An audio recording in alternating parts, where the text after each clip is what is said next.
الله naxariistay waxa aas qaran magaalada Hargeysa loogu sameeyay abaanduule hore ciidanka qaranka Soomaaliland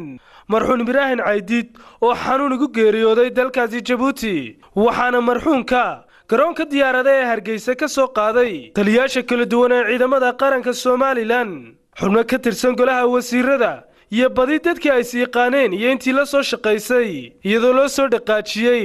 dhanka xabaalaha Naasa Hablood halkaas oo marxuunka lagu tukaday intaasi ka bacdina ay ugu duceeyeen xubnihii kala duwan ee ka soo qayb galay aaska wareyntii waxa halkaas ka hadlay taliyaasha kala duwan ee ciidanka qaranka Soomaaliland wasiirada iyo xubnihii kala duwan ee ka soo qayb galay aaska marxuunkaasi oo Ilaahay uga bariyay inuu naxariistii janno ka waraabiyo kana sheekeeyay taariikhdiisii iyagoo ka hadlayna waxay yiraahdeen إنا لله وإنا إليه راجعون مرحومك قلبت الله لك أي بشور الواسيو مقعبو كقدم فيه يا تاريخ ونكسبه عيدك قرك كقدم فيه بوقيس يا تاريخ بيسولي وينور شهي أجياش الدبية اللي يرى الآخر صدونته ننقيسيا وكبنا عليه ووقت جيدتك رحمتك بدل كتيرين يسقوا آن رحمن وأن مارين لقى شكين مبدأ يقان كيس يقوات كيسكي مبدأ من سنة سومالي لاني حقوا لي هذا إني كون ستكتبوها كل نفس ذائقة الموت جيرد وحق لما أنت نوعنا الدوم إلهي وكحكمان إني معلومة كم إذا الإنسان سكستانو كل عمرين مرحوم ولكن إبراهيم عيديد وما أنت نقول خوصية geelida ku timi runtii waa mid aad aynu uga xunahay waxaana jecelaynaa halkan uga tacsiyeeyo dhammaan shacbiga Soomaaliland gaar ahaan ciidamada qaranka ee madaxda u ahaan jiray qoyskii iyo qaraabadii uu ka geeriyooday iyo eheladiisii inta Ilaahay subxaanahu wa ta'aala waxaanu weydiinaynaa Ibraahin Caydiid inuu naxariista janno siiyo inna lillahi wa inna ilayhi raaji'uun إبراهيم عيديد أحمد وهذا حباشي أين دجولون كواسمو شرنا إلى مذها إلى هين عريستي جنا كورابيو وهو إبراهيم آد بني آد منه وعن واحترام بدن وأفكار وحشود بدن وعبادة بدن وعن إسلام خير بدن باكور ريا إننا ويلو دعينا إلى العريستي جنا كورابيو إنا لله وإنا إليه راجعون أنت وحالكم كنا أسكي إجازكاشان لسرة إبراهيم عيديد دبله وهنشري أباندوري عيدا كقرنكا إبراهيم أنت كقرنو لبيه 10 سنة أيام سنة قاني جديد سنة وحنسكوا حين تليه يا أباندوله